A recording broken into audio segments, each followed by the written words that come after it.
আসসালামু আলাইকুম। আজকে আপনাদের শর্টকাটে ইট গন্তি করা দেখাবো, যেটা ফুটে মেপেই বুঝতে পারবেন কতটা ইট লাগবে। অনেকে হয়তো জানে না কি এটা কতটা ইট লাগে, আইডিয়া করতে পারে না। তো আপনি শুধু খালি জায়গা মেপেই বুঝতে পারবেন কি কতটা ইট লাগবে। সেটা আজকে আমি আপনাদের শর্টকাটে বুঝাবো। মানে 10 ফুটে কত ইট লাগবে, 10 বাই 10 ওয়ালে কত ইট লাগবে, সেটা আজকে বুঝাবো। দেখেন, এখানে একটা ওয়াল আছে, এই ওয়ালটাতে মেপে দেখাবো আর গুনে দেখাবো কতটা ইট লাগে। আপনাদের দেখাচ্ছি, তাইলে আমি দেখতে থাকেন। এখানে কত,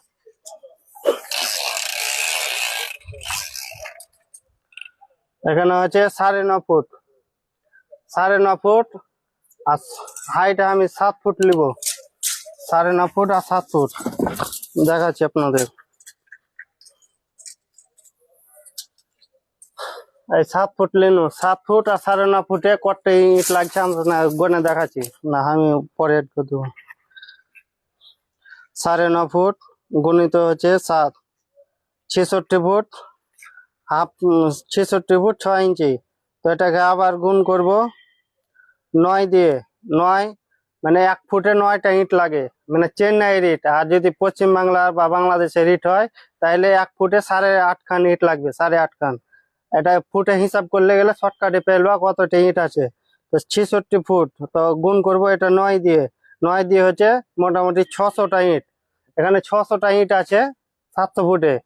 তো আমি শর্টকাটে আপনাদের গুনে দেখাচ্ছি। মানে আমি গুনে দেখাচ্ছি: 1 2 3 4 5 6 7 8 9 10 11 12 13 14 15 16 17 18 19 20 21 22 23 24 25টা।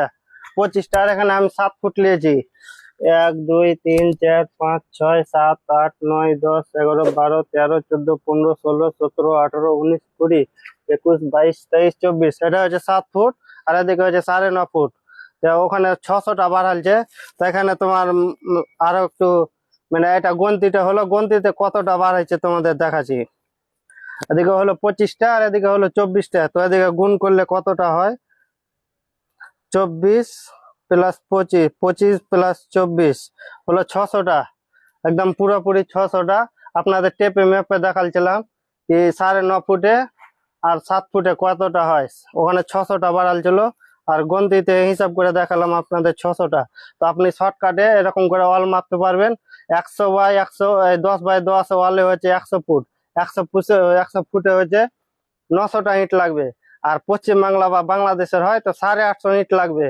তো এটা শর্টকাটে এরকম মেপে দেখতে পারেন। আপনাদের শর্টকাটে আপনাদের দেখালাম। তো ভালো লাগলে লাইক কমেন্ট শেয়ার করবেন, আর অবশ্যই একটা ভিডিও শেয়ার করে যাবেন ভালো লাগলে।